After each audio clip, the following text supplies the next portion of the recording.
Bonjour tout le monde, c'est Pascal pour The Black News. J'espère que vous avez eu une belle semaine. J'ai eu une très belle semaine. C'est ma deuxième capsule sur l'histoire des Noirs. J'espère que vous avez apprécié la première. Alors, on y va. Aujourd'hui, je vais vous parler des années 1700 à 1800, bien sûr, pour pouvoir vous entrer un peu plus profondément dans tout ce qui s'est passé ici, au Canada. Sur le pont Chartrand de Cadillac, c'était un pionnier ambitieux, un commerçant de fourrure et tout. Et lui, il avait décidé que ça serait une bonne idée de s'installer pas loin de la rivière de Détroit. Ses premiers habitants, c'était des Noirs. Imaginez-vous des Noirs. Oui, ce n'étaient pas des Noirs qui étaient libres, mais il y avait des Noirs. Je pense que c'est cette descendance-là qui est là aujourd'hui parce qu'à Détroit, il y a beaucoup de Noirs. En 1734, Marie-Angélique Joseph, ou plutôt Marie-Joseph Angélique, c'était une Noire qui a été accusée d'avoir brûlé la maison de son maître et d'avoir brûlé les maisons avoisinantes. Pour être sûr qu'aucun Noir allait se rebeller, son maître l'a vraiment torturée jusqu'à ce qu'elle soit pendue. Il a vraiment fait d'elle l'exemple pour les autres Noirs. Ça a un peu marché parce que c'était après ça un peu plus tranquille pendant plusieurs années parce que les gens ont eu, surtout les Noirs, ont eu une crainte face à ça. Les années passèrent. En mai 1776, un premier corps militaire a été établi, un corps militaire noir. C'était vraiment une première ici au Canada. Beaucoup de Noirs ont aidé à participer à la guerre. Ils se sont rangés du côté des Britanniques parce que je dirais que les Britanniques n'étaient pas trop axés sur l'esclavage. Il y en avait, mais ce n'était pas autant axé qu'en Amérique. Vu qu'il y a eu beaucoup de Noirs dans l'armée, un nouveau groupe s'est créé, The Black Pioneers, qui était un peu plus rebelles et qui ont décidé de créer un mouvement de liberté. Et le fondateur, c'est Henry Clinton. Ce n'est pas le descendant de Bill Clinton, aucun lien. Juste en cas où, aucun lien. Les années passèrent et c'était quand même, vous devez vous rendre compte que pendant ces années-là, on était encore esclavés. Il n'y avait pas encore une totale libération. Le 30 juin 1777, à Phillipsburg, Clinton, encore le même, Henry Clinton, il encourage les esclaves noirs à se rebeller contre leur maître. Est-ce que c'était une bonne idée? On va dire, parce qu'après ça, cela a ouvert les yeux à plusieurs personnes. Disons que Henry Clinton, il avait la même mentalité, je dirais un peu, que Napoléon. Il voulait réveiller les gens.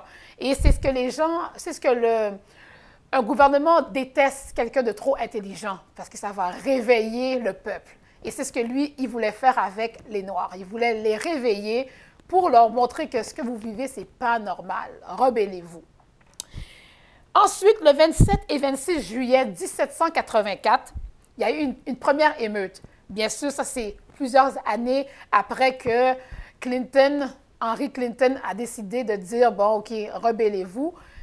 Presque pas loin d'une décennie après, les Black Pioneers étaient là, présents pour les émeutes, et ils se sont établis à Shelburne, en Nouvelle-Écosse. Et en Nouvelle-Écosse, majoritairement, c'était des Blancs. Donc, les Noirs voulaient avoir les mêmes droits. Donc, il y a eu des émeutes qui ont abouti à quand même ouvert les yeux aux hommes blancs de voir que même si on a des esclaves, ils sont quand même humains. C'est sûr que, bon, ça a continué. Et ce n'était pas des émeutes juste pour être noirs, c'était juste pour une égalité dans tout. Les Noirs avaient un salaire, ils étaient payés, mais les Blancs ne voulaient pas avoir le même salaire, ils voulaient être payés un peu plus. Donc, l'émeute était vraiment faite pour ça. c'était pour une égalité. C'est comme aujourd'hui, les femmes et les hommes. Les femmes veulent avoir le même salaire qu'un homme. C'était la même affaire. Mais c'était différent parce que à l'époque, être noir, c'était pas encore quelque chose comme aujourd'hui, être une femme, on le voit. Tu sais, tu es une femme et tu as ton pied à terre. À l'époque, être noir, c'était comme être dans une autre classe sociale. Donc, avoir le même salaire, c'était vraiment pas bien vu. Les années ont passé. Le 12 mai 1785, il y a eu un ébat interdit, les ébats interdits. Les ébats interdits, c'est, on va dire aujourd'hui, les nightclubs des Noirs. Vous savez comment nous, les Noirs, on fête. C'est très festif, il y avait trop de bruit. Et les gens de la Nouvelle-Écosse n'étaient pas très à l'aise avec le fait qu'il y avait des boîtes de nuit avec plein de Noirs qui faisaient du bruit. Mais c'était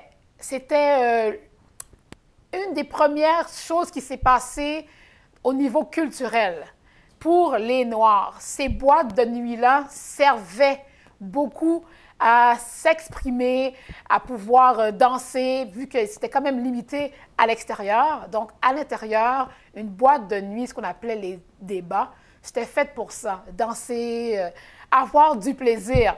C'est sûr qu'aujourd'hui, la musique noire, elle vient de là, la culture et tout. Là. Donc, c'est quand même, c'était important pour nous et pour le peuple noir d'avoir ces ébats-là, mais ça a été interdit. Ils ont refusé de circuler 50 circulaires et ils ont interdit les ébats noirs dans la ville de Shelburne, en Nouvelle-Écosse. Pour finir, en 1799, une date quand même assez importante parce que le nom que je vais vous dire, il y a eu un gros impact pour nous, les Noirs, surtout au Québec. C'était la présence des citoyens noirs qui ont signé une pétition pour abolir l'esclavage.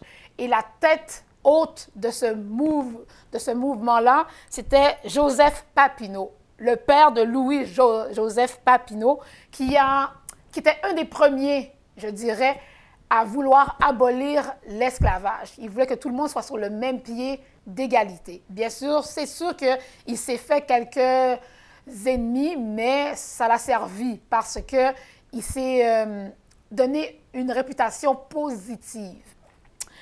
Sur ceci, j'aimerais vous donner certaines dates et certains événements culturels qui se passent à Montréal et ailleurs.